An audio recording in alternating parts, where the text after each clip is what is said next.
नमस्कार, आप देख रहे हैं HNN न्यूज और मैं हूं आपके साथ आलोक गौड़। आज मैं आपके सामने सिर्फ एक खबर लेकर नहीं आया हूं, मैं आपके सामने 15 चिताओं का धुआं लेकर आया हूं, 15 परिवारों की चीखें लेकर आया हूं और 15 सपनों की राख लेकर आया हूं। क्योंकि लखनऊ में जो हुआ, क्या उसे सिर्फ एक हादसा कह देना चाहिए या फिर देश को सच सुनना होगा कि यह जान आग ने नहीं, लापरवाही ने ली है। क्या लखनऊ के अलीगंज में हुई आग की यह घटना सिर्फ एक हादसा थी या फिर यह लापरवाही के नाम पर किया गया एक सामूहिक हत्याकांड था? जी हां, हत्याकांड था। 15 जिंदगियां, 15 परिवारों के सपने, 15 घरों के चिराग। और सवाल सिर्फ इतना नहीं कि आग कैसे लगी, आग कैसे लगी, सवाल यह है कि जिस इमारत में कोचिंग सेंटर चल रहा था, जहां गेमिंग जोन चल रहा था, जहां पेट शॉप थी, वहां फायर सेफ्टी कहां थी? क्यों ध्यान नहीं दिया गया? फायर सेफ्टी कहां थी? आपातकालीन विकास कहां था? बताइए, फायर एनओसी कहां थी? और सबसे बड़ा सवाल, जब यह सब वर्षों से चल रहा था तो प्रशासन, फायर विभाग और विकास प्राधिकरण आखिर क्यों क्या कर रहा था? क्यों कुंभकर्ण की नींद सो रहा था? क्योंकि जब आग लगी तो बच्चों के पास भागने का रास्ता नहीं था। जी हां दर्शकों, रास्ता नहीं था बच्चों के पास, उन छात्रों के पास रास्ता नहीं था। धुएं से बचने का रास्ता नहीं था और मौत से बचने का भी कोई रास्ता नहीं था। आज हम तथ्य रखेंगे आपके सामने। जी हां, तथ्य रखेंगे, जवाब मांगेंगे और आपको बताएंगे कि ऐसी स्थिति में अपनी जान कैसे बचाई जा सकती है। क्या हुआ था आपको बताता हूं कि 22 जून 2026 को हुआ क्या था। लखनऊ के अलीगंज इलाके में एक बहुमंजिला भवन में भीषण आग लग गई थी। देश ने देखा, उन तस्वीरों को देश ने देखा, सारी दुनिया ने देखा। इस इमारत में कोचिंग, गेमिंग और अन्य व्यावसायिक गतिविधियां चल रही थीं और कुछ ही मिनटों में धुआं पूरे भवन में फैल गया। लोग फंस गए। कई छात्रों ने जान बचाने के लिए खिड़कियों से छलांग लगाई, कुछ लोग बाथरूम में छिप गए, लेकिन धुआं और आग उनसे पहले पहुंच गए। नतीजा आप लोगों के सामने है, सारे देश ने नतीजा देखा। बताने के लिए कुछ नहीं, सारा देश जानता है। 15 लोगों की दर्दनाक मौत हुई है। जी हां, 15 लोगों की मौत हुई है, इसमें दर्दनाक मौत। अधिकांश मृतक युवा छात्र थे, जो थे वो 20 से 25 साल तक के बच्चे थे, सिर्फ 20 से 25 साल के। अब तक की सबसे बड़ी अपडेट मैं आपको बता देता हूं। इस खबर की जो सबसे बड़ी अपडेट है वो ये है कि एसआईटी जांच शुरू हो चुकी है। इस मामले में एसआईटी जांच शुरू हो चुकी है। 4 अधिकारियों को सस्पेंड कर दिया गया है और 4 लोगों को गिरफ्तार किया गया है।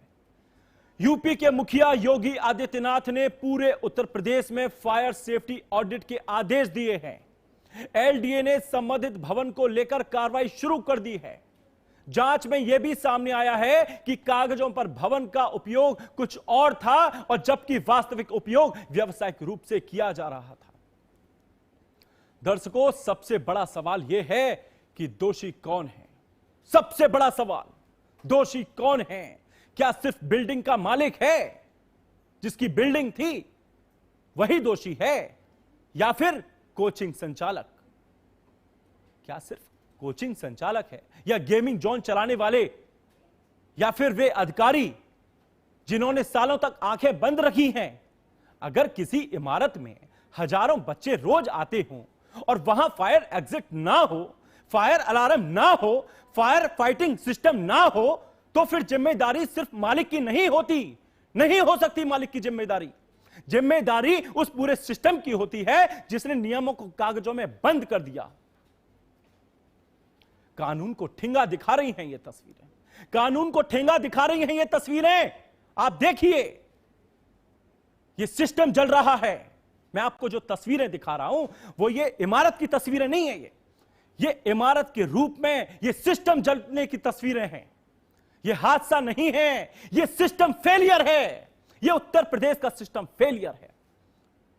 सवाल उठ रहा है, क्या यह आग सिर्फ शॉर्ट सर्किट से लगी है, या फिर यह मौतों की वो इमारत थी जो सालों की मिली भगत, भ्रष्टाचार और लापरवाही पर खड़ी थी? क्योंकि अगर नियम लागू होते, अगर निरीक्षण ईमानदारी से होता, अगर फायर विभाग समय पर कार्रवाई करता, तो शायद आज 15 लोग जिंदा होते। जी हां, जिंदा होते 15 लोग। और अब सबसे महत्वपूर्ण हिस्सा मैं आपको बता दूं, आप खुद को कैसे बचाएं, क्योंकि आग लगने की जो घटना आपको दिखा रहा हूं, वो ये लास्ट आखिरी घटना नहीं है। होती आई हैं और हो रही हैं और आगे भी होती रहेंगी, क्योंकि सिस्टम फेलियर है। और जब तक सिस्टम में सुधार नहीं होगा, तब तक ऐसी घटनाएं होती रहेंगी। आज लखनऊ में हो रही है, कल दिल्ली में हुई थी, और आने वाले समय में कहीं भी हो सकती है, कहीं भी हो सकती है। लेकिन अब आपको बचाव कैसे रखना होगा, क्योंकि अगली आग कहां लगेगी, किस बिल्डिंग में लगेगी, किस मॉल में, कोचिंग, हॉस्टल या ऑफिस में लगेगी, कोई नहीं जानता, कोई नहीं जानता। हमेशा एंट्री करते ही आपको ध्यान रखना होगा, कहीं भी जाएं आप, कहीं भी जाएं, हमेशा एंट्री करते ही आपको एग्जिट देखना होगा कि आखिर इसका एग्जिट कहां है, फायर एग्जिट जिसे बोलते हैं। किसी भी मॉल में आप जाएंगे, कोचिंग सेंटर में जाएंगे, सिनेमा में जाएंगे या ऑफिस में जाएं, सबसे पहले आपको आपातकालीन निकास पहचानने की जरूरत है। लिफ्ट का उपयोग कभी नहीं करना चाहिए अगर ऐसी स्थिति है, और हमेशा सीढ़ियों का इस्तेमाल भी करना चाहिए। आपको यह भी ध्यान रखना होगा, नाक और मुंह पर गीले कपड़े का उपयोग करें, ढकने की कोशिश करें अपने मुंह को। और लेकिन आपको सबसे बड़ी इसमें क्या बात है, सबसे ध्यान रखने की बात यह है, आपको कभी पैनिक नहीं होना, घबराना नहीं है, क्योंकि पैनिक सबसे बड़ा किलर है।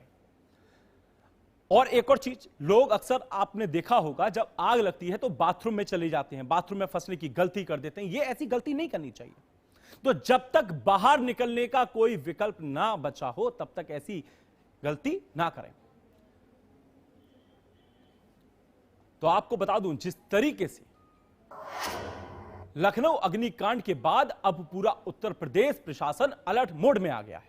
हम आपको लगातार बता रहे हैं कि किस तरह अब पूरे यूपी में कोचिंग सेंटरों और कमर्शियल बिल्डिंग्स पर सख्त कार्रवाई हो गई है, शुरू हो गई है कार्रवाई।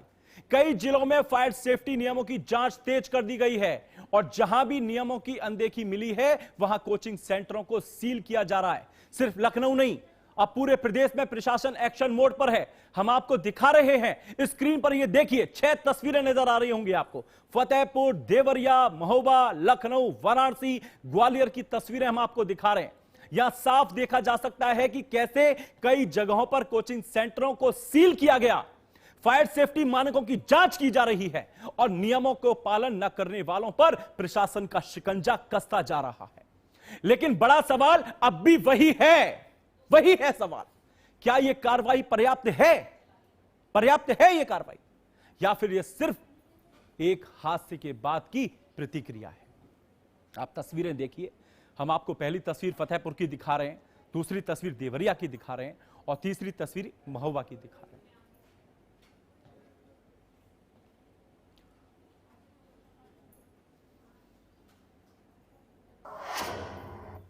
अब आपको ग्राफिक्स के माध्यम से समझाते हैं कि आखिर ये इसके बाद क्या हुआ, लखनऊ अग्निकांड के बाद की स्थिति क्या है। क्योंकि हादसे में जान गंवाने वाले छात्रों के आप देख सकते हैं, इसमें अनामिका भी है, पहला नाम सागर है, दूसरा अनामिका भी है। वहीं आपको बता दें और भी कई छात्र इसमें शामिल हैं, तीसरा नीलेश है, संयम भी इसमें शामिल हैं। जिन छात्रों की मौत हुई है इसमें अनुक्षा है, जिनको अनुष्ठा के रूप में भी जाना जाता है, सुखमणि है, और भी कई छात्र हैं जिसमें जान गंवाई है। आदित्य श्रीवास्तव हैं, हादसे में जान गंवाने वाले छात्रों के मैं आपको नाम बता रहा हूं, जिसमें ज्योति भी शामिल हैं, भविष्य भी शामिल हैं, और भी कई ऐसे छात्र हैं, अब्दुल रहमान भी इसमें शामिल है, और भी कई ऐसे छात्र हैं जैसे सूरज शाह भी हैं इसमें। हादसे में जान गंवाने वाले लखनऊ में जो अग्निकांड हुआ है, जिसमें शाहजहां भी है और जैनिल चक्रवर्ती भी इसमें शामिल हैं। हादसे में जान गंवाने वाले मोहम्मद अम्मार, जिनके हम आपको नाम बता रहे हैं, 15 लोग हैं, जिसमें सुमल्या भी शामिल है। अब इसमें आरोपी कौन कौन गिरफ्तार हुआ है लखनऊ अग्निकांड के बाद, वो हम आपको सीधे बताएं। लखनऊ अग्निकांड के 4 आरोपी अब तक गिरफ्तार हो चुके हैं। रामकृष्ण उपाध्याय, पेट शॉप मालिक हैं, कृष्ण जायसवाल हैं, कोचिंग संचालक हैं, कोचिंग के संचालक हैं। वहीं तुषांक जायसवाल भी इसमें गिरफ्तार हुए हैं। अब लखनऊ अग्निकांड के आपको बता दूं, ये भी पहला एक आरोपी ये भी है कि वीरेंद्र शुक्ला है, रामकृष्ण उपाध्याय हैं, कृष्ण जायसवाल कोचिंग संचालक हैं और तुषांक जायसवाल भी इसमें शामिल हैं।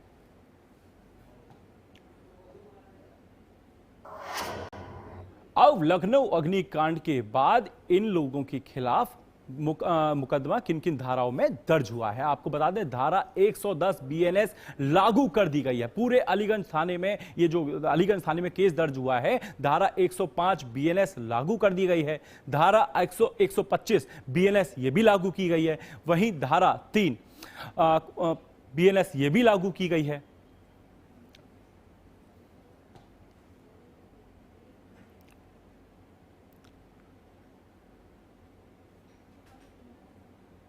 अब आपको बताता हूं कि आखिरकार ये आग कैसे लगी और कहां ये आग लगी है लखनऊ में।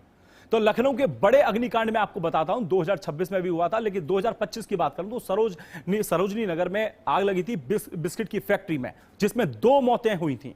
आपको बता दें 2022 में भी आग लगी थी होटल लेवाना में, हजरतगंज में यह पड़ता है, जिसमें 4 लोगों की मौत हुई थी। यह बड़ा कांड है जो मैं आपको बता रहा हूं। और 2026 में गाजीपुर में भी आग लगी थी। ये बड़े कांड हैं। 2026 के अलीगंज में जो कोचिंग सेंटर, गेमिंग सेंटर में जो आग लगी है, लेकिन बड़ी आग है ये। और होटल लेवाना हजरतगंज में भी 4 लोगों की मौके पर ही मौत हो गई थी।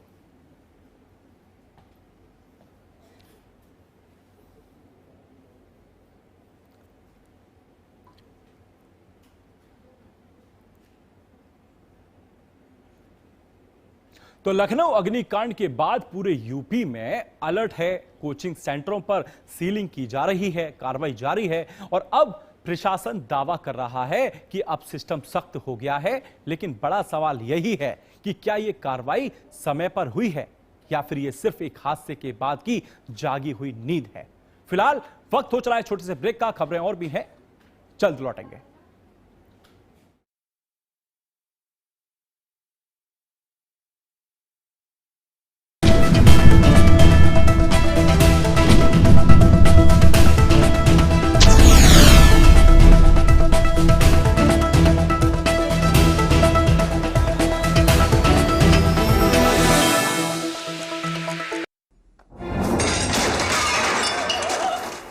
फर्श की टाइल्स को चेंज करो, बड़ी स्लिपरी हैं। थर्मोकूल वॉशिंग मशीन। थर्मोकूल, इंडिया का नया अंदाज। गोल्डी हिंग का तड़का लगे तो सभी दबा के खाते हैं। गोल्डी हिंग, कण कण में जान। आइसक्रीम खाओगी? जंगल में आइसक्रीम मिलती है। समर कूल रेफ्रिजरेटर, आप अपनी ड्यूटी निभाओ, ये अपनी ड्यूटी निभाएगा। समर कूल, लाइफ बनाए वंडरफुल। पेट दबा, रोग दबा, सबको पता, फिर तुझको नहीं क्यों पता। पेट दबा, रोग दबा, एक ही जगह। यशस्वी प्रधानमंत्री श्री नरेंद्र मोदी जी के मार्गदर्शन और माननीय मुख्यमंत्री योगी आदित्यनाथ जी के सतत प्रयासों से उत्तर प्रदेश आज औद्योगिक उत्कर्ष का प्रदेश है।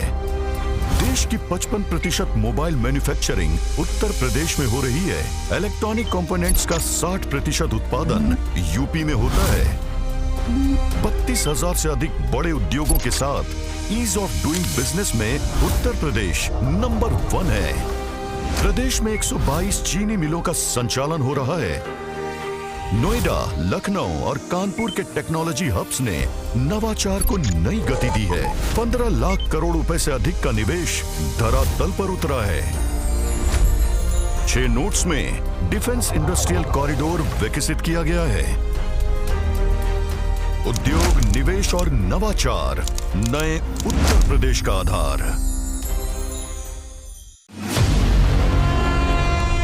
जहां हर सुबह के साथ उठते हैं नए सवाल, जहां हर ओर गूंजती है जनता की आवाज, गांव की चौपाल हो या सत्ता का दरबार, सियासी आग हो या रिश्तों का जहर, देश के सबसे बड़े सूबे की 5 बड़ी खबर। यूपी बोलता है HNN न्यूज पर सुबह 8 बजे।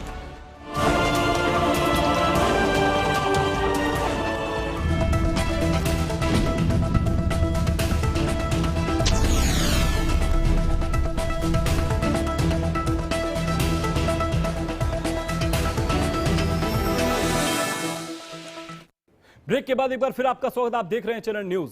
लखनऊ अग्निकांड के बाद पूरे यूपी में अलर्ट है और कोचिंग सेंटरों पर सीलिंग की जा रही है और प्रशासन दावा कर रहा है कि अब सिस्टम सख्त हो गया है। लेकिन बड़ा सवाल है कि क्या यह कार्रवाई समय पर हुई है या फिर यह सिर्फ एक हादसे के बाद की जागी हुई नींद है। और इस मुद्दे पर हमारे साथ दो खास मेहमान जुड़े हैं। पुनीत मोहन है हमारे संवाददाता और अतुल गर्ग पूर्व चीफ फायर सेफ्टी के अधिकारी मौजूद है हमारे साथ। सर आपका बहुत बहुत धन्यवाद। सर स्वागत है आपका। सर धन्यवाद जी। आवाज आ रही है? पुनीत जी, आपसे मेरा सवाल है, आग बुझ चुकी है, राख ठंडी पड़ चुकी है, लेकिन 15 परिवारों के सवाल अभी भी जल रहे हैं, क्या कहना चाहेंगे?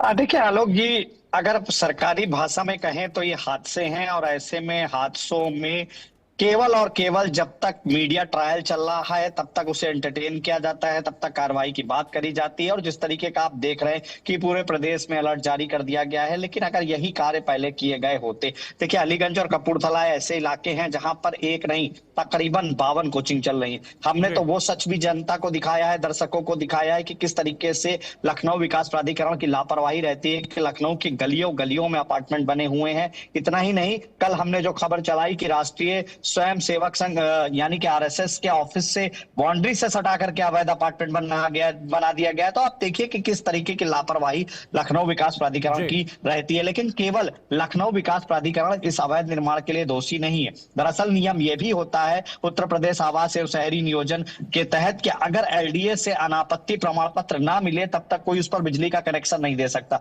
लेकिन आप देखिए कि जो बिल्डिंग जल करके खाक हुई है, जिसमें आग लगी है, उसमें 50 किलोवाट 30 किलोवाट का कनेक्शन पास था, 50 किलोवाट वो यूज कर रहा था। देखिए एक कारण ये भी है, कनेक्शन ये लोग कम वाट का लेते हैं और उसके बाद उसमें जो यूज होते हैं वो ज्यादा हो जाते हैं। दूसरा जो महत्वपूर्ण कारण है, आप एंट्रेंस पॉइंट पे देखिए, कल मैं जब वहां पर था तो मैंने देखा करीबन 9 एसी के आउटडोर लगे हुए थे, एंट्री और एग्जिट पॉइंट एक, और उस पर 9 एसी के आउटडोर। बताया जाता है कि नहीं एसी के आउटडोर में ही कहीं शॉर्ट सर्किट हुआ था।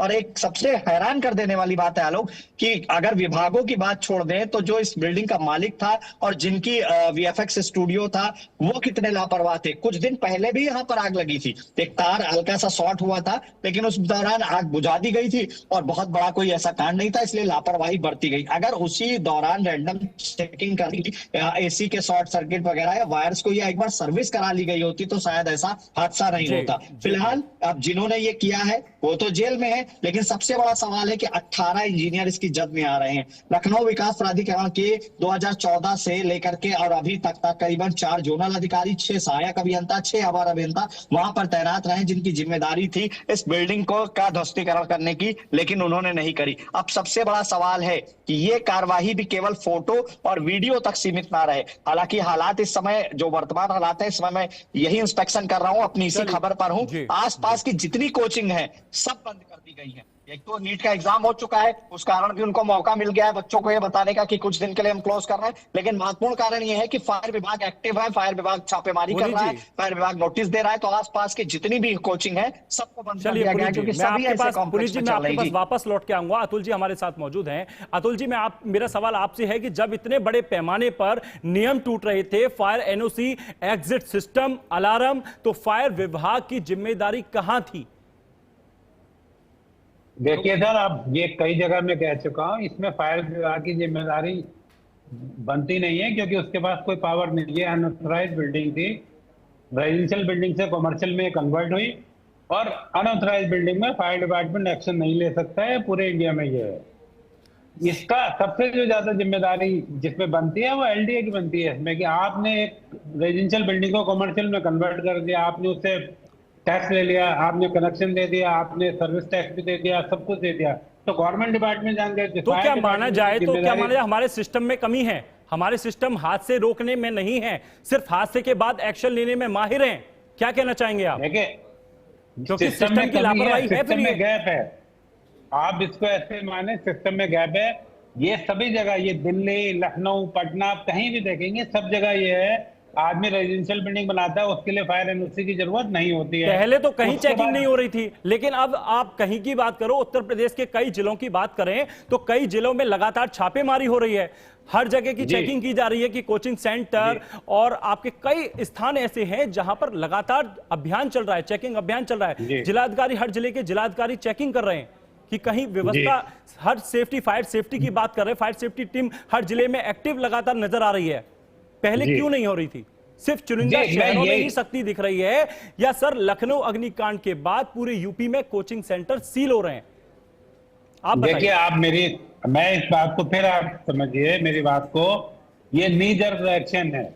आप फायर डिपार्टमेंट के पास इतनी मैन पावर नहीं है कि वो पूरे लखनऊ का इंस्पेक्शन 10 दिन में 5 दिन में कर सके। जब मालवीय नगर में दिल्ली में आग लगी थी तब भी वहां पे मॉक ड्रिल हुई, इंस्पेक्शन हुए, बैंक्वेट हॉल के इंस्पेक्शन हुए, रेस्टोरेंट के इंस्पेक्शन हुए। बट ये मैं आपको कह रहा हूँ, ये लॉन्ग टर्म प्रोसेस होना चाहिए, शॉर्ट टर्म नहीं। किया हुआ आपने तुरंत इंस्पेक्शन किया, 10 दिन किया, नहीं हो।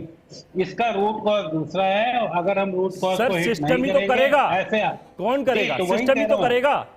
तो इसके रूट कॉज डिफरेंट है। अब आग लग गई तो फायर डिपार्टमेंट को दोष दे रहे हैं। साकेत में एक बिल्डिंग गिरी थी, आग नहीं मैं लगी थी आपको तो दोष नहीं दे रहा हूं, मैं आपको दोष नहीं दे रहा हूं मैं एक बात कह रहा हूँ आपसे, जी। मैं अपनी बात को रख रहा हूँ जी। मैं ये बात कह रहा हूँ कि ये आग लगी, ये गलत थी। इसमें सबसे बड़े जिम्मेदार 2 लोग हैं। एक आदमी वो जिसने ये कोचिंग सेंटर खोला, छोटे से कमरे में 30-40 बच्चे घुमाए, दूसरा एलडीए कर रहा है। तो सिस्टम की जिसकी कमी नहीं नॉलेज है। में आप क्या कहना हाँ, चाहेंगे? मैं- सिस्टम की कमी नहीं है, मालिक की तो मैं कमी तो है, कह ही बिल्डिंग रहा के हूं। मालिक की कमी है, जो पेट के दुकानदार है उसकी कमी है, जो गेमिंग नहीं, सेंटर वो- है उसके मालिक की कमी जी, है। सबसे आपको बड़ा क्या लगता है? responsible तो वही, सबसे बड़ा रेस्पॉन्सिबल तो सबसे पहले तो वही है ना, कि तुमको पता है, तुमने लेना है, लाइसेंस लेना चाहिए कोचिंग सेंटर के, तुम चोरी छिपे चला रहे हो। उसके बाद वो सारे लोग इन्वॉल्व है जो तो आपको नहीं लगता कि सिस्टम को देखना चाहिए, सिस्टम को कार्रवाई करनी चाहिए?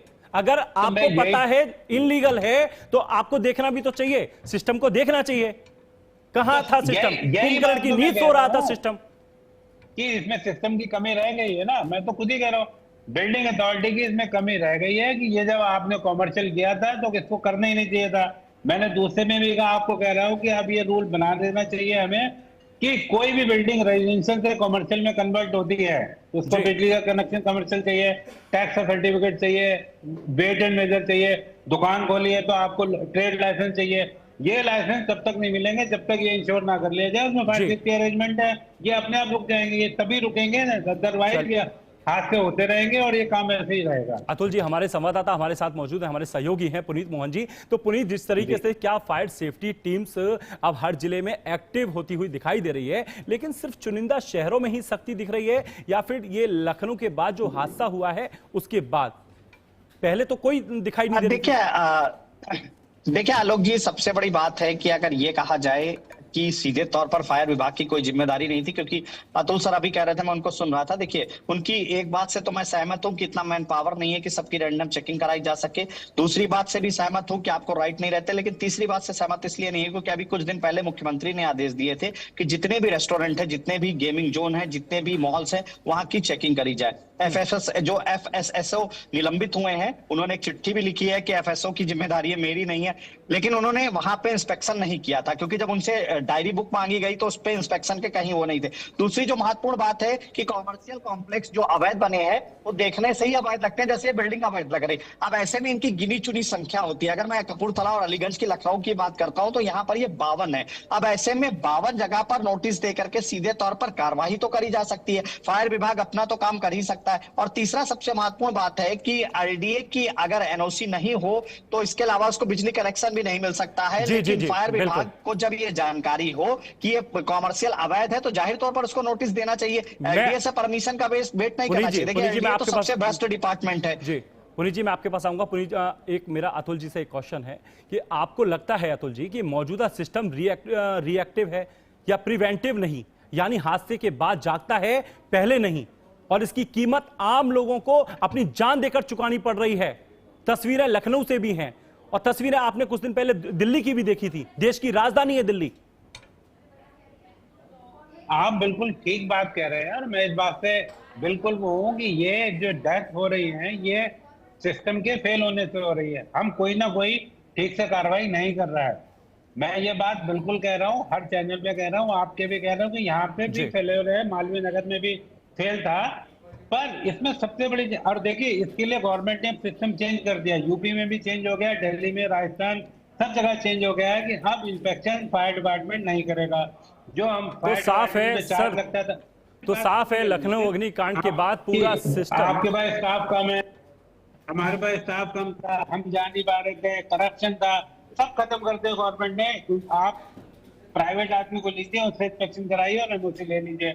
अब सर, किसी को आपको फायर डिपार्टमेंट जी सर जांच अब तेज हो गई है, लेकिन बड़ा सवाल अभी भी वही है, क्या ये सख्ती स्थायी बदलाव लाएगी या फिर कुछ दिनों बाद सब पहले जैसा हो जाएगा? पुनीत मोहन और अतुल गर्गल जी, आप दोनों का बहुत बहुत धन्यवाद। आपने इस मुद्दे को विस्तार से समझाया और आज की यह रिपोर्ट सिर्फ लखनऊ की नहीं है, यह आपके शहर की भी कहानी हो सकती है, आपके बच्चे की कोचिंग की भी कहानी हो सकती है, आपके मॉल की कहानी हो सकती है, आपके ऑफिस की, आपके हॉस्टल की भी कहानी हो सकती है। क्योंकि सवाल सिर्फ यह नहीं ही कि 15 लोग क्यों मरे, सवाल यह भी है कि अगला नंबर किसी और का ना हो। फिलहाल इस बुलेटिन में सिर्फ इतना ही। देश और दुनिया की खबर देखने के लिए आप देखते रहिए HNN न्यूज़।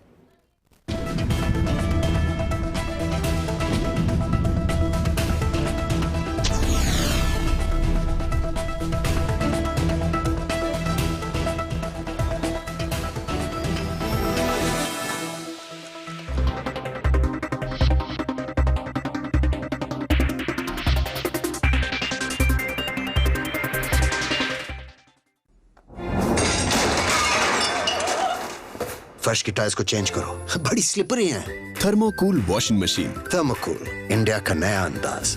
गोल्डी हिंग का तड़का लगे तो सभी दबा के खाते हैं। गोल्डी हिंग, कण कण में जान। आइसक्रीम खाओगी? जंगल में आइसक्रीम मिलती है।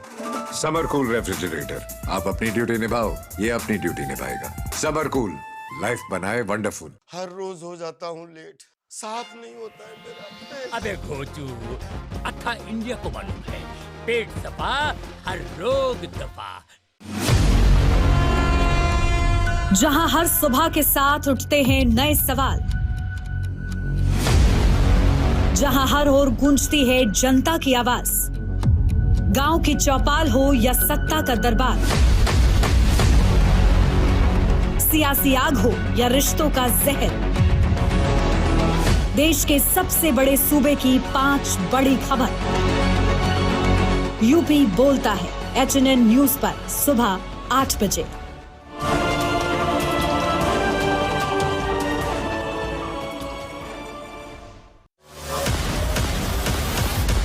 देश का दिल, राजनीति का केंद्र और खबरों का सबसे बड़ा मैदान। कानून व्यवस्था हो या चुनावी हलचल, सरकारी फैसले हो या शहरों का बदलाव, पूर्वांचल से लेकर पश्चिमी यूपी तक, योगी राज की हर खबर सबसे पहले और बिल्कुल सटीक।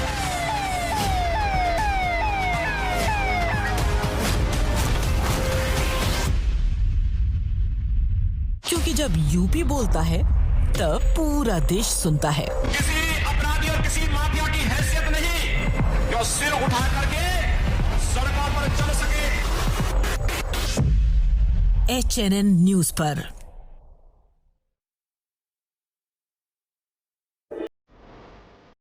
जहां हर खबर है पहाड़ों की तरह खूबसूरत और हर मुद्दा है उतना ही दमदार, चार धाम यात्रा हो या बारिश का लहर, पहाड़ों की सुरक्षा हो या सरकार के बड़े फैसले, हम बताएंगे आपको हर वक्त हर खबर के साथ। नए उत्तराखंड की नई आवाज, खबर उत्तराखंड HNN न्यूज पर।